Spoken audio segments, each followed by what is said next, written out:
your approach going forward, will that change is when it comes to issues like this, as far as how you look at another incident in the future, or what you may or may not do differently? Yeah, absolutely.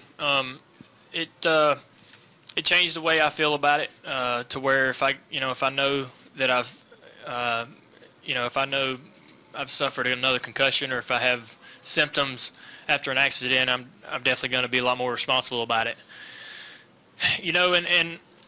I can understand people's opinions, that they would try to push through it, or they would ignore it to stay in the car, and because I did the same thing in the past. But when some concussions are kind of light and the symptoms are real light, and that if you don't have another incident, there's you feel like you can get through it. But some concussions are really bad, and I don't care how tough you think you are, when your mind's not working the way it's supposed to, it scares the shit out of you, and you're not gonna think about race cars, you're not gonna think about trophies, you're not gonna think about your job. You're gonna be thinking about what do I got to do to get my brain working the way it was before. That's gonna jump right to the top of the priority list, I promise you.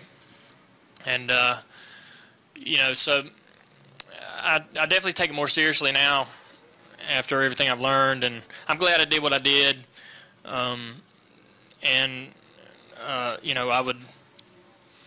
know that it's got I hate the attention it got, and hate kind of being in front of you guys here talking about it. But I'm glad what I did, and I'm glad I did what I did, and I'm glad that I took the time off and made the choices that I made, and they were hard to make, but I had to do it. I didn't have a choice, and I knew that something wasn't right, and I was.